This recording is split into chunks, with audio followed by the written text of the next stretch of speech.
Well, good morning. Welcome to the Kamloops Free Methodist Church and the sermon for Sunday, May 17th. We're in the series Going COVID Crazy, Christian Pathways to Better Emotional Health. And we've looked at depression and anxiety, and today's topic is addressing addiction.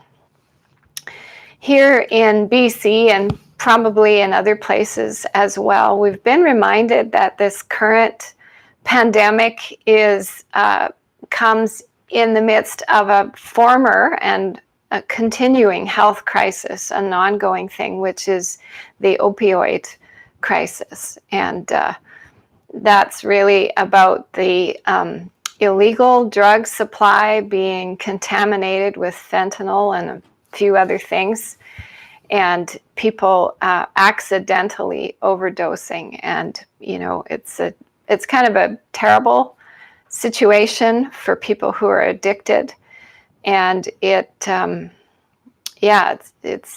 ongoing thing.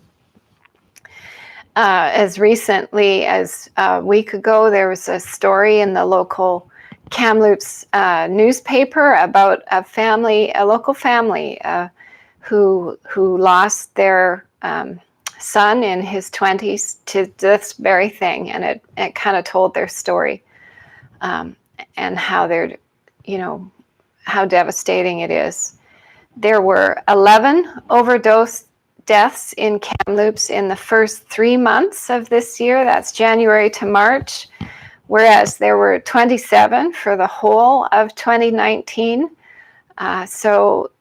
During this pandemic, people are turning to substances more as they're facing increased anxiety and work-related issues, and it's expected that the numbers will be quite a bit higher for this year.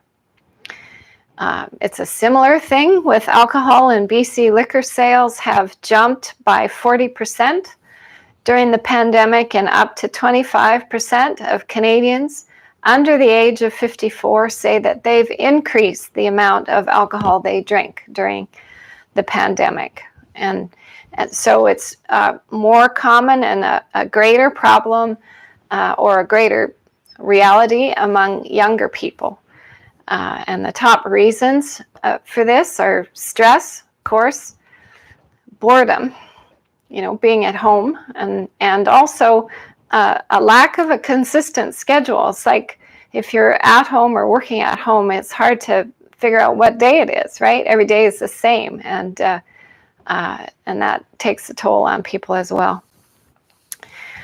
This topic is it's kind of huge and difficult because of the devastation that lies around substance abuse addictions. And whether we know that from our own families, or we read about it or hear about it on the news happening around us, young people, lives being lost to overdose deaths, and even when people aren't accidentally overdosing or dying as a result of their addiction, there are huge consequences for people around them, their loved ones, their family. And it's almost like there's two experiences. There's the experience of the addicted person, which may not be bad or painful for them particularly until they're quite far along in their addiction. But the people around them, the ones who care about this person, have quite another experience, and it can be just very, very difficult. So suffice it to say, if anyone's listening to me right now and is dealing with a substance abuse problem, either their own or in their family, you should reach out for specialized help. And maybe now's the time to do that. I'll put some resources in the description below the YouTube window, and there's other, avenues that you can seek after for help. I'm guessing that we all know a bit about what it's like to misuse or overuse substances, or things in time of stress or anxiety, like drinking too much coffee or soda drinks, pop, eating too many sweets, or smoking, or just eating too much. Like, how many of us in this pandemic time are wearing a track in our floor to the refrigerator, or maybe it's between the television and the refrigerator. It's not surprising that among the earliest essential services to be declared, the liquor and cannabis stores were included.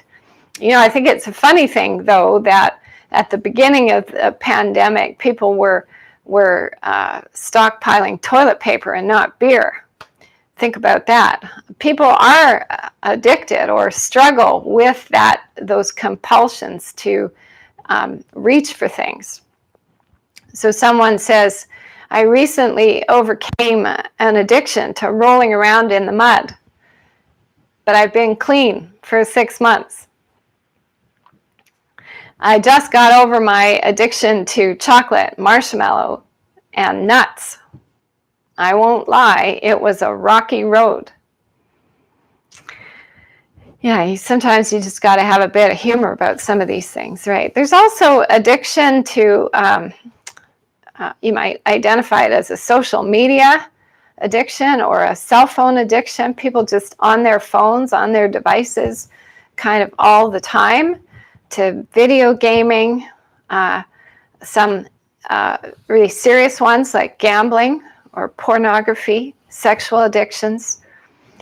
Some of these addictions are super serious, and they need their own specialized intervention or help. But many of them have in common the idea that the addictive behavior activates the pleasure center in the brain, and that as these pathways develop, it takes more and more of the substance, particularly of substance, or of the experience. If you're thinking about pornography or sexual addiction, there's substances being released in the brain, and it takes more and more to get the same feeling. And from the point of view of brain chemistry, that's the pathway to addiction, the release of those pleasurable stimulation of that pleasure center in the brain. So when we speak about being addicted to coffee or sweets or chocolate, whatever,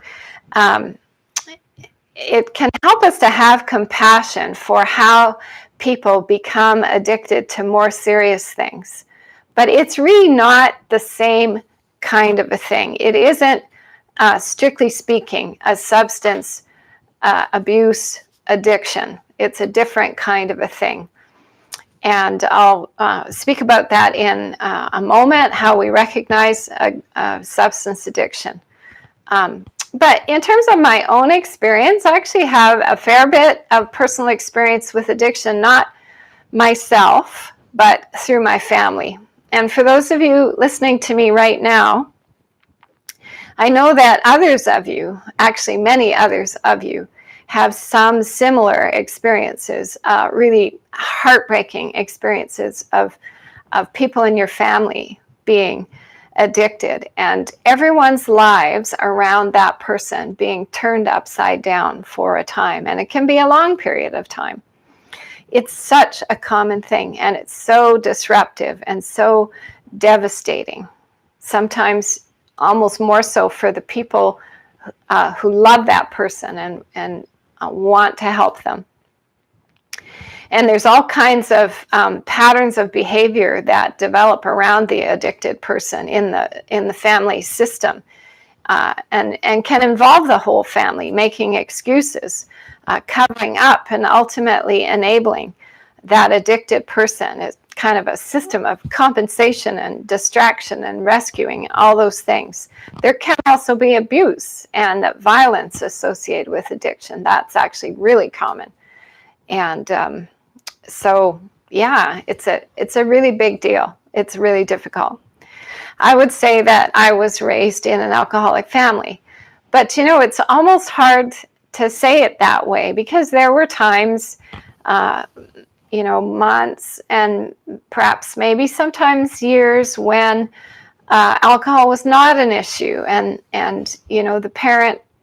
my parent who drank and whose drinking probably affected us the most, there were times where that person didn't drink. So you kind of look back and you say, was that alcoholism? Was it? Or was it just a drinking problem? Just a drinking problem. And that's the whole kind of thing about it. It's this system that develops around the addicted person of minimizing, of kind of denial. Oh, it's not that bad. It's just a drinking problem. Of lying, so commonly part of addiction, lying and hiding and, guilt and shame. And some of that has to do with our perceptions of it, which, need to change. But we need to help people to be able to tell the truth. But in my family, not just my parents, but grandparents and great-grandparents. And it wasn't like all of them, but in each generation, someone had that problem. And my great-grandfather was involved in bootlegging during Prohibition. And, that's 100 years ago. That's already a long legacy. And it's not actually that unique. So it commonly runs in families. It ran in my family, and I have some fairly distinct memories, painful family memories associated with the bottle. How do we know if someone has a substance addiction? Well, quite commonly, an addictions counselor or mental health person would identify 4 C's. The first one is craving, that just overwhelming desire for that thing, whether it's the alcohol or drug in this case. The second C is loss of control. And that is the person can't control the amount or the frequency that they take the substance. They might think they can, but when they try to stop, something else happens. The third one is the compulsion to use. It can feel uncontrollable, that compulsion. And the fourth one is use despite consequences. So when consequences begin to happen, which can be just like a hangover, that should be a warning sign, right? But it isn't. They continue to use, and the consequences will escalate, right? Missing work, and then possibly jeopardizing work or losing jobs, loss of relationships, or consequences within the family, and the person continues to use. So that is really clear signs of substance addiction. Many treatment programs and interventions are focused on stopping the addiction, and that's obviously really important because people can die, they can wreck their lives, they can lose their family, their job, they can become homeless, all those things. But it's also important to find the problem that is driving the addiction, the need, whether it's neglect in the family, or some type of lack, a trauma that was under, terrible experience. What's underneath and empowering that addiction? Was it something like bullying or mistreatment because of a minority identification or difference? Was it a grief or a loss that got medicated with a substance? Did it develop to deal with stress, which is like our present kind of COVID condition, very stressful? And is that where this is going to, take some people? Was it another mental health condition that was not known or recognized that was, or social influences? Peer influence can be very powerful. If everyone's friends are having a party every weekend, well, what are you going to do? Drop all your friends? And sometimes people have to do that. Did it just become a habit and then a need and then it took over? I met a man in Hong Kong who, that was in connection with the ministry of Jackie Pullinger. I'm going to put the name of her book that talks about this, but you can also look her up online. An amazing Christian missionary who began a work with God a long time ago in Hong Kong. It's a super fascinating story, and she's seen hundreds, maybe thousands of people withdrawn, set free of drug addiction through God's power. And so I met a man in Hong Kong through her ministry. He had been addicted first to opium and then heroin for 40 years, beginning at age 11. When he got freed of that addiction by God, he was free, but he had the emotional maturity of an 11-year-old, not a 51-year-old. And he needed huge support and mentoring to make the journey away from that life of addiction. There's something about addiction that disables personal growth and maturity, particularly at an emotional level. Well, how do we think about substance abuse or addiction in relation to the Bible? Although drugs, most notably opium, have been known for thousands of years and used for thousands of years, the only drug referenced in the Bible is alcohol. Wine was the alcohol of Bible times, and it was a common drink, and grapes are a common crop in hot, dry places like the Middle East. Wine would have been a safer drink than water, although it was, water was used to dilute the wine. The Bible does not forbid drinking wine or drinking alcohol, but it does strongly warn against the dangers of drinking too much of it, particularly from the loss of control that accompanies the drinking of alcohol. There's a passage in Proverbs 23, it's verses 29 to 35, and I don't have time to read that for you, but I recommend taking a look at it, because it paints a bit of a picture of the person who's driven to drink too much wine. We might think of the patriarch Noah after the great flood. It's a bit of the natural disaster to end all natural disasters. Talk about stress. Once the waters receded and Noah and his family exited the ark, we find him drunk and naked in his tent. Actually, it was his youngest son who found him and experienced pretty severe consequences of that discovery. And, it kind of tells us then as now, substance abuse is devastating in families. The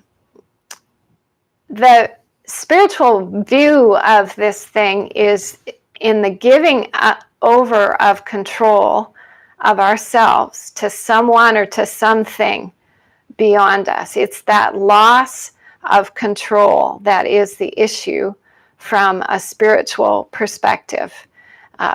Someone wrote, "Alcohol gave me wings and then took away the sky." God is very concerned when someone or something takes away our freedom, or we give it over, we lose it, we surrender it to something else or someone else. The Bible would identify this as slavery, and God is against slavery. The great slavery deliverance story in the Bible is the Exodus from Egypt, when God's people were slaves in Egypt and being used and abused, helpless to help themselves. And God, with a strong arm, with miracles and judgments, brought them out of Egypt and through the Red Sea and to freedom. It's a powerful story, and it's really the paradigm for God's action in our lives, that God wants us to be free and God is able to set us free.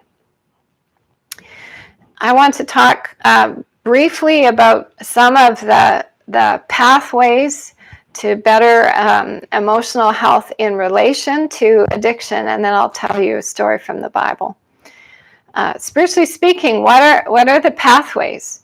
And there are many programs. There are different kinds of recovery programs, both residential and non-residential, depending on how much loss of control there is.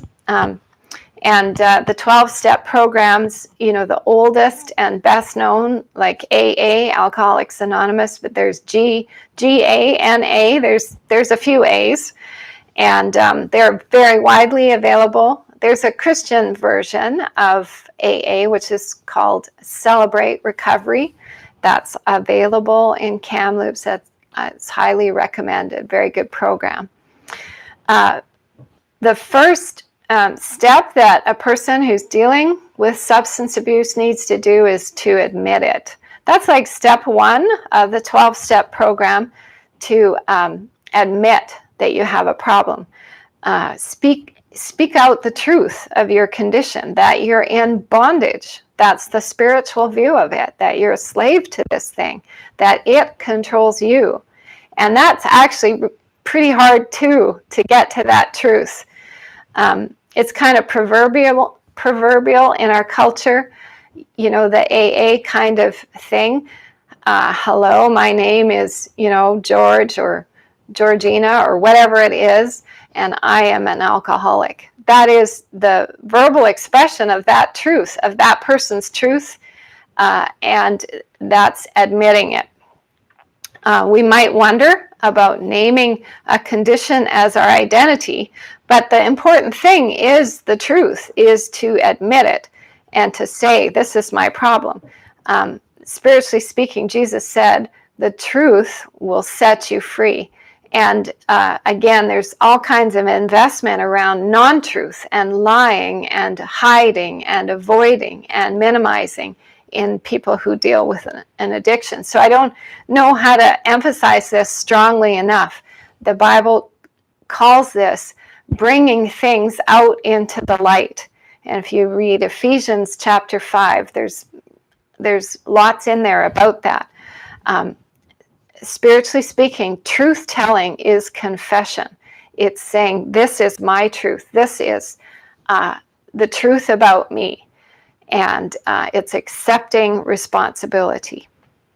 It's a scriptural and a spiritual key to personal and spiritual emotional growth, is to say, what's my truth? What's true? What am I doing? Why am I doing it? Instead of making excuses, blaming others, rationalizing, to take responsibility and tell the truth. And that's what the 12-step program does so well. That's kind of step one, and the whole program is about we, doing it together in a group. We're going to tell our truth, and we're going to support each other as we examine and unpack and face and walk out of those consequences of that behavior. So that's step one, admit it. The second one is to reach for help. And in the AA program, step two is to recognize that you're powerless to do anything about this and to reach for a higher power. Okay? It's also, it's so well known, that idea of a higher power. But it's very sound spiritually. I want to say that God, of course, God is the higher power. But it's broadened out in that way so that people of all kinds of, faith or non-faith commitments can reach for that. But it's that recognition that, I can't control this thing. I need help outside of myself. And people are encouraged to reach for that higher power. Well, on that note, I want to tell you a story from the New Testament. to show you the power and the compassion of Jesus. And this story is found in Mark 5, 1 to 20. It's about a man who's in a territory outside of Israel. This man was being controlled by something stronger than him, something that was destroying him. Now, the Bible tells us that these were evil spirits or demonic powers. And, normally when you hear that, you might have a bit of a debate whether you believe in evil powers, evil spirits or not. And if you don't, you might go, oh, well, forget that. I'm not going to listen to that. And, we're not going to go down that track. The point about this story is that this guy was being controlled by something outside himself that was more powerful than him and that was wrecking his life. To me, that sounds a lot like what happens with addiction. This guy had left all human society behind. He lived in the cemetery, and not many people went there. No one could control him. He would cry out day and night, and he would cut himself. So he engaged in self-harm, and he could no longer take care of himself. He was naked, and he couldn't be in human and society anymore. He couldn't make it work anymore. What has happened to him? What's the background of how he got this way? What's his journey been to come to such a pass? We don't know. We're not told whether there was some kind of abuse or neglect or trauma, common, bad experiences under Roman occupation in that time, some kind of obsession. We often don't know the sufferings of people, even now, and they may not know themselves what it was, but something happens and there's a shift and the person starts to go down a different path. We just maybe see sometimes when it's really bad, a person's become homeless or whatever, we see this reduced and barely recognizable humanity before us, and it ought to evoke compassion in us. This man was being controlled by something stronger than him, something that was destroying him. Well, Jesus and his friends come to the area by boat, and the moment Jesus steps on land in the vicinity of this man, the man runs to Jesus. He somehow knows that here's a power greater than the power controlling him. He runs to Jesus for help.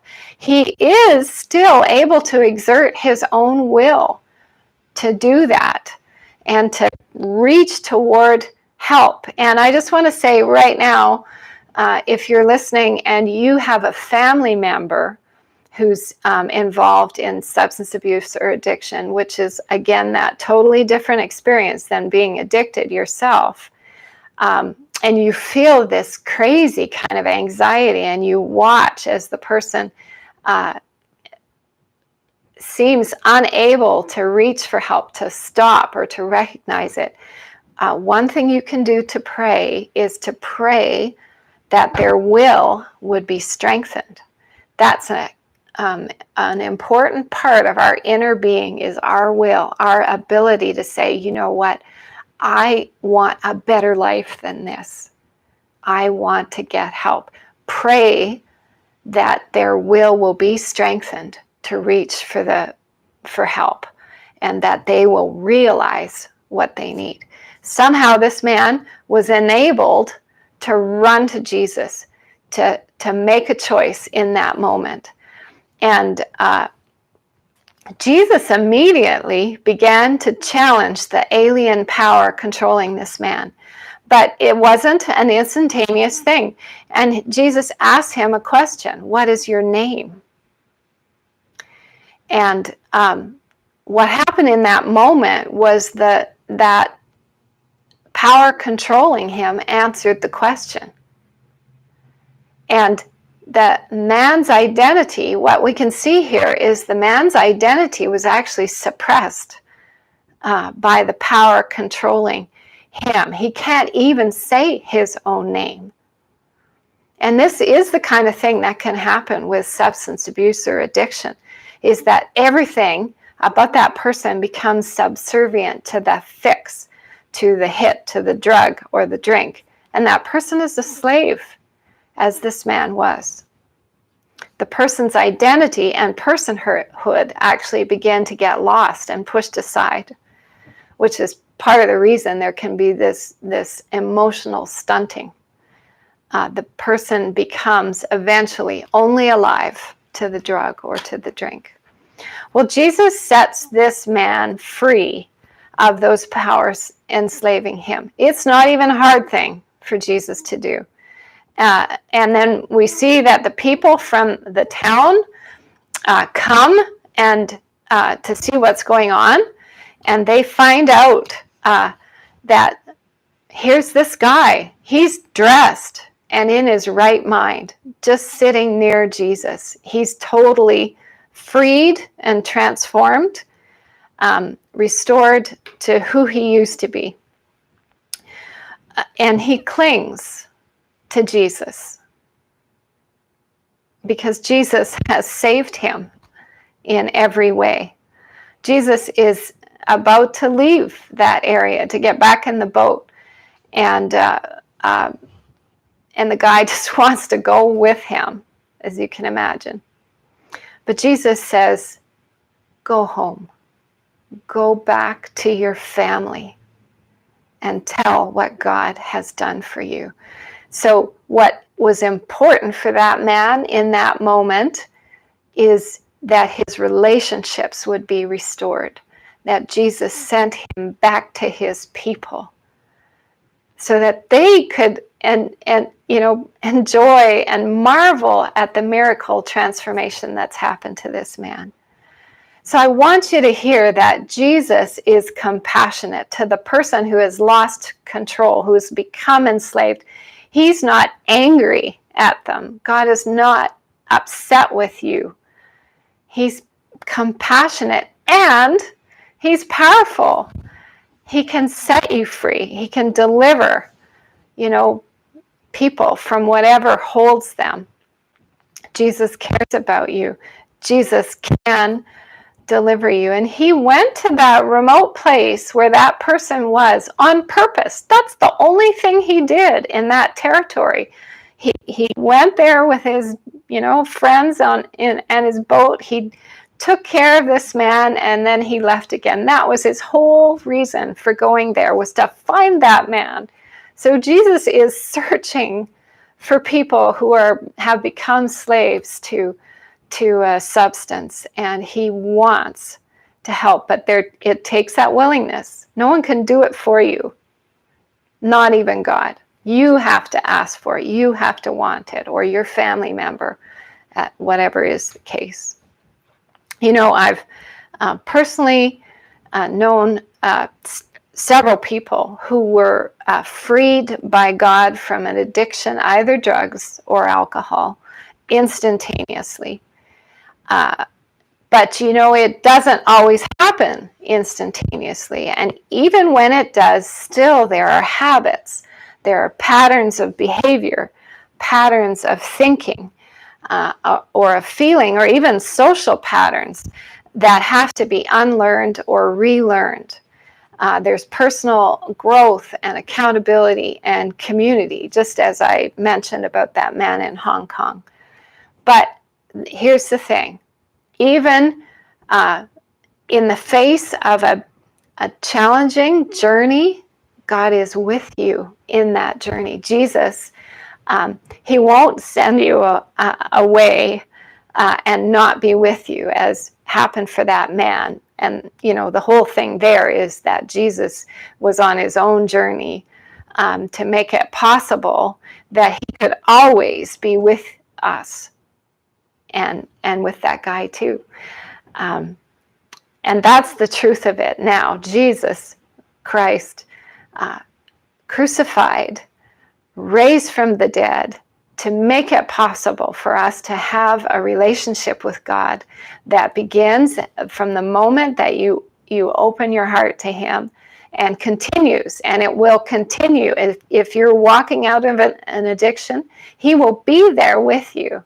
He will help you, and there's other things you need. You need community, you need accountability and support, and that's part of it. That's part of how He is with us as we walk out of these things. I want to encourage you. Jesus is the higher power that you need to reach for, or that your loved one, and again, that's a different kind of situation. You're praying and hanging in with them until they can reach and become open themselves. And these are things we've got to share these burdens together. Don't bear it alone, whether you're that person who needs the help or you're that family member who's trying, loving and supporting and crying out and seeking help. We're in this together, so reach for help. I'm going to pray for you, and that's it. Let's pray. Heavenly Father, I really want to pray for those who are listening to me today, whether they're thinking about a loved one who's struggling with addiction, or perhaps some are themselves dealing with a substance addiction. God, would you just give hope right now to all those people? Would you make yourself present wherever they are, that they know that you are compassionate, that you are loving, that you know about this struggle, and that you are powerful, that your power is available for those who would turn away from the things that control them. Lord, for all of us who in one way and another, especially at this time, may be out of balance in our eating or drinking or whatever, help us to hear the call to depend on you and to share with others in community, in small group, or in our family, or in the church, or reaching out in some way. Help us to do that, God, to strengthen one another and to not have to reach for other things. God, thank you that you love us. Thank you that you love each one. I just pray your blessing on them in Jesus' name. Amen. Well, God bless you today.